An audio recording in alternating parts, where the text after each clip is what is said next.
Bonjour à tous. Alors aujourd'hui, nous allons jouer avec un contrôle qu'on va appeler le panel. Donc le panel, c'est comme le group box qu'on a vu précédemment, un contrôle conteneur. Donc on peut trouver le panel dans notre boîte à outils, dans la section conteneur ou en anglais container, ou si on va dans la section tous les contrôles. Et naturellement, c'est classé par ordre alphabétique, alors on peut le trouver sous le terme panel. Donc un panneau, je vais mettre un panneau ici, j'en ai un. Je vais le copier et je vais le coller juste à côté. Donc, j'ai deux panneaux. Donc, voici deux panneaux. Un panneau, ça a la propriété d'être totalement invisible. Donc, si j'exécute le code, vous allez voir, le panneau ne sera pas visible. Je vais avoir l'impression qu'il n'y a rien. OK? Donc, voilà. Vous voyez, j'ai l'impression qu'il n'y a rien.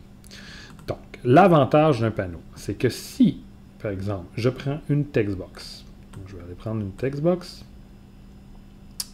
Je vais l'ajouter.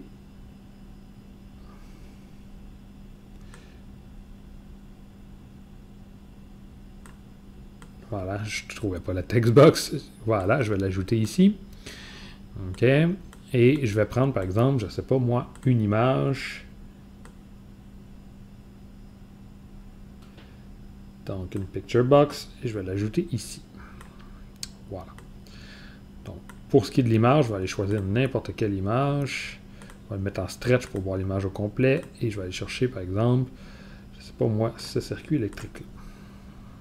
Voilà. Donc, puis je vais m'ajouter un petit bouton.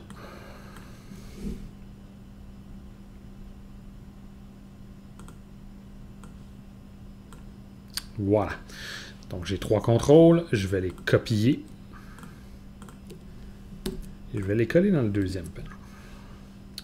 Et l'image, par contre, je vais enlever l'image qu'il y a dedans. Donc, pour enlever une image d'une picture box, on va sur Image et on appuie sur la touche Delete. Ce qui permet d'effacer l'image qu'il y a à l'intérieur. Donc, je vais nommer chacun de mes contrôles. Le premier contrôle, je vais le nommer TXT Test. Le deuxième, je vais le nommer TXT Test 2.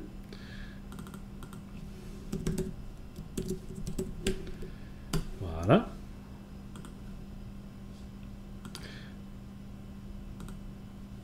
La picture box, je vais la nommer PIC Test. PIC Test 2. Et le bouton, enfin, j'ai pas besoin de deux boutons. Je vais le supprimer. Et lui, je vais l'appeler BTN Test. Donc, le but, c'est que quand j'appuie sur le bouton Test, je veux transférer le texte qui est ici dans la zone de texte ici, transférer l'image qui est ici dans l'image qui est ici quand j'appuie sur le bouton. OK, donc on va commencer par ça. Donc, un panneau, c'est un contenant. Donc, comme je disais tout à l'heure, si je bouge ce panneau-là, naturellement, tout ce qu'il y a à l'intérieur va bouger en même temps. Même chose si je le rends invisible. Je le mets invisible. Là, on le voit encore parce qu'on est en mode édition, mais si je le compile, vous allez voir que le panneau de gauche va être invisible parce que j'ai mis sa propriété visible à force. Donc, c'est comme ça qu'on rend visible ou invisible des choses. Tous les contrôles qui peuvent être mis sur une forme peuvent être mis visibles ou invisibles. Donc, voilà. Maintenant, je vais le mettre visible. Quand j'appuie sur ce bouton-là, j'aimerais ça transférer l'image et le texte. Donc, pour ce faire, c'est très simple. Je crée l'événement clic, comme à l'habitude, et je veux dire que la PIC Test 2, qui est l'image de mon deuxième panneau, je vais dire que son image est égale à mon PIC Test, son image. Donc, je mets les deux images égales. Et je vais dire que le texte de test 2, son texte, va être égal à mon texte 1, son test. Voilà. Donc, si je pèse sur Play,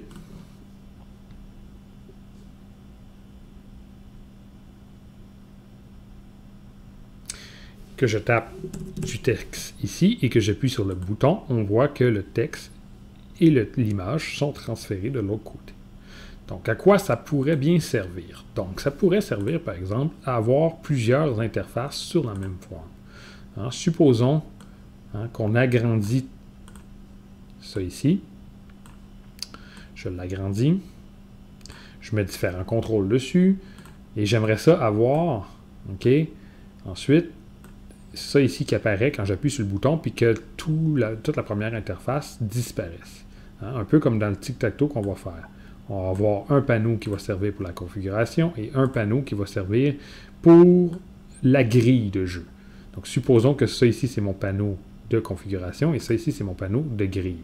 Donc, premièrement, pour travailler dessus, on va falloir superposer les deux panneaux à la toute fin, comme ceci. Le problème, c'est que, comme je viens de le faire avec la souris, c'est que je viens de mettre mon deuxième panneau à l'intérieur de mon premier panneau. Donc, c'est exactement ça qu'il ne faut pas faire.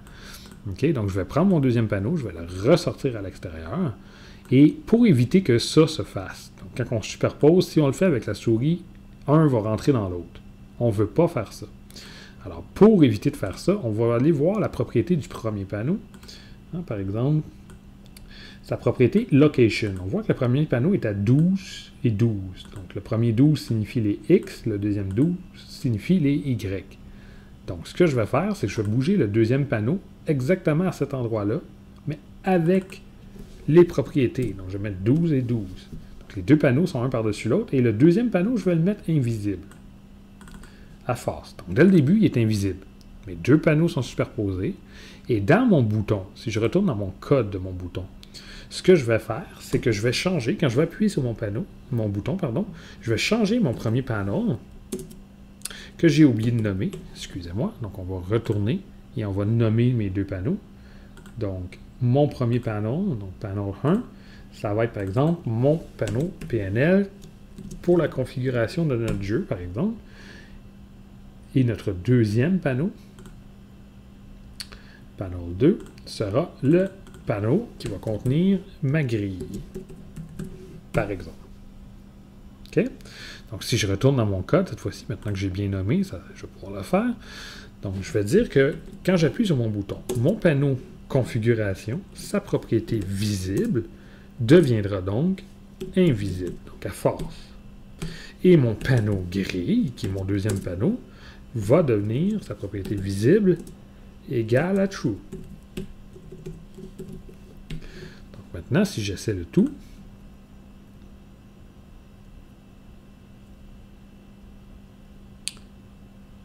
et que je tape quelque chose, je clique sur bouton 1, ça l'a switché. Donc, mes deux panneaux ont switché.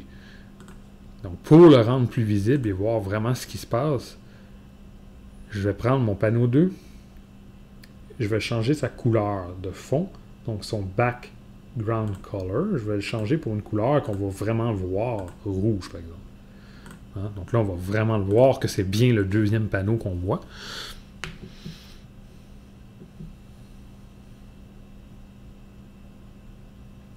Si je tape du texte, j'appuie sur le bouton 1, on voit bien que c'est le deuxième panneau qui apparaît. Donc, avec ce jeu-là, de plusieurs panneaux superposés, on va pouvoir faire dans la même forme différentes parties pour notre jeu. Donc, une partie pour la configuration et une partie pour la grille. Donc, j'espère que ça va vous aider un peu à comprendre la mécanique qu'on va utiliser pour faire notre tic-tac-toe. Bonne fin de journée et on se revoit aux prochaines vidéos.